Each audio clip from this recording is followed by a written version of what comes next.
അതെ, നമുക്കിന്നൊരു യാത്ര പോയാലോ?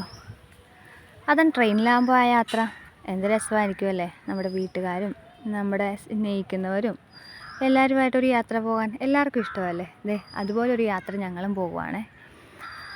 ഞങ്ങളിപ്പോൾ ആലപ്പുഴ റെയിൽവേ സ്റ്റേഷനിൽ നിൽക്കുവാണേ. പെണ്ണും പപ്പായും ഞങ്ങൾ ഒരുമിച്ചുള്ളൊരു സന്തോഷയാത്ര. പെണ്ണ് ഇത് കുറച്ച് നാൾ മുമ്പത്തെ വീഡിയോ ആണേ. ഇപ്പോൾ പെണ്ണ് വലുതായി, ഇച്ചിരി കൂടെ വലുതായി. ഇതിപ്പോൾ പെണ്ണ് ചെറുതായിരുന്നപ്പോൾ ഞങ്ങൾ പോയൊരു യാത്രയുടെ വീഡിയോ ആണേ.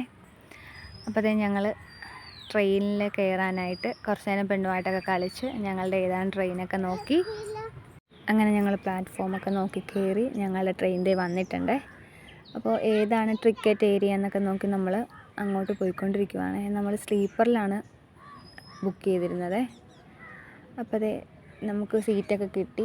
പെണ്ണും പപ്പായുമായിട്ട് ട്രെയിനകത്ത് ഭയങ്കര കളിയാണ്.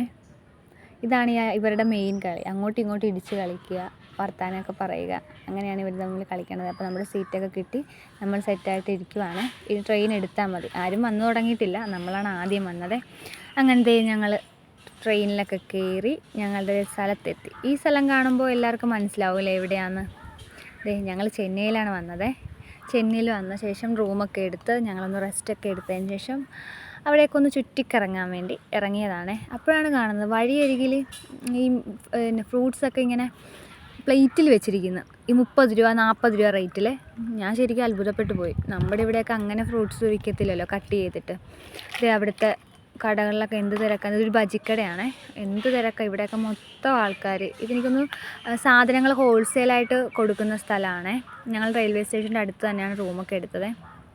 എല്ലാ സാധനങ്ങളും ഈ ഉപ്പ് തൊട്ട് കർപ്പൂരം വരെയൊക്കെ ഉണ്ടാവുമെന്ന് അറിയത്തില്ലേ, അതുപോലെ തന്നെ ഓരോരോ സെക്ഷനായിട്ടാണ്. ഒരു ഏരിയ ഈ ഫർണിച്ചേഴ്സിൻ്റെ ആണെങ്കിൽ ഒരു ഏരിയ, പിന്നെ അതുപോലെ തന്നെ ഈ ആടുകളൊക്കെ മൊത്തം വഴിയിൽ കറങ്ങി നടക്കുവാണ്. ഫ്രൂട്ട്സൊക്കെ വിൽക്കുന്ന കുറേ പേരുണ്ട്. കുറേ കുഞ്ഞു കടകൾ കാണാവേ ഇവിടങ്ങളിൽ. നമ്മുടെയൊക്കെ അത്രയും, നമ്മുടെ ഇവിടെ ചെറിയ കടകളുണ്ടെങ്കിലും ഇത്രയും നമുക്ക് ഇവിടെയൊക്കെ കാണുമ്പോൾ ഭയങ്കര ഒരു അത്ഭുതം പോലെയല്ലേ. അങ്ങനെ കുറേ കറങ്ങി തിരിഞ്ഞ് മടുത്ത് കഴിഞ്ഞ ശേഷം കുറച്ച് ഒരു ചേട്ടൻ്റെ കടലയും നമ്മുടെ ചോളമൊക്കെ വിൽക്കുന്നുണ്ടായിരുന്നേ. അതിൽ നിന്ന് കുറച്ച് കടലയൊക്കെ വാങ്ങിച്ച് പെണ്ണ് സൂപ്പറാണെന്നൊക്കെ പറയുന്നുണ്ട്. ശരിക്കും ഇഷ്ടപ്പെട്ടു പെണ്ണിന്. പെണ്ണും പപ്പായും കൂടെ കടല പുഴുങ്ങിയ കടലയാണ്, വറുത്ത കടലയല്ല. കടല ഇങ്ങനെ ആവി കയറ്റി പുഴുങ്ങത്തില്ലേ, അങ്ങനെ കടലയൊക്കെ വാങ്ങിച്ച് ഇങ്ങനെ കഴിച്ചുകൊണ്ടിരിക്കുവാണ്. ചോളവും കടലയും ഒക്കെ ഉണ്ട്. അപ്പോൾ ഇന്നത്തെ വീഡിയോ ഇത്രയുമാണ്. ഒരു ചെറിയ കുട്ടി വ്ളോഗാണ്, ചെന്നൈ വ്ളോഗ്. ഈ വ്ളോഗ് ഇഷ്ടപ്പെടുവാണെങ്കിൽ ഞങ്ങളുടെ ചാനലൊന്ന് സപ്പോർട്ട് ചെയ്തേക്കണേ. അപ്പം മറ്റൊരു വീഡിയോ ആയിട്ട് നമുക്ക് വീണ്ടും വരാവേ.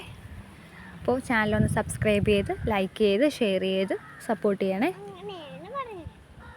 അപ്പോൾ നല്ലൊരു ദിവസം എല്ലാവരും സന്തോഷത്തോടെ ഇരിക്കുക. മറ്റൊരു വീഡിയോ ആയിട്ട് ഇനി നാളെ വരാവേ. ഇതാണ് ആ ചേട്ടൻ. ഈ ചേട്ടൻ്റെ കയ്യിൽ നിന്നാണ് ഞങ്ങൾ വാങ്ങിയത്. ഇതിപ്പോൾ ഞങ്ങൾ അവിടുത്തെ ഒരു ഫേമസ് ചെന്നൈയിലുള്ള ബീച്ചിലേക്ക് പോകാൻ വേണ്ടി നിന്ന സമയത്ത്, ബസ് സ്റ്റാൻഡിൽ ഇങ്ങനെ നിന്ന സമയത്താണ് ടീച്ചറിന് ഇത് കൊണ്ടുവന്നത്. അപ്പോൾ മറ്റൊരു വീഡിയോ ആയിട്ട് നാളെ വരാം. Okay, bye, tata. എല്ലാവരും നന്നായിട്ടിരിക്കുക.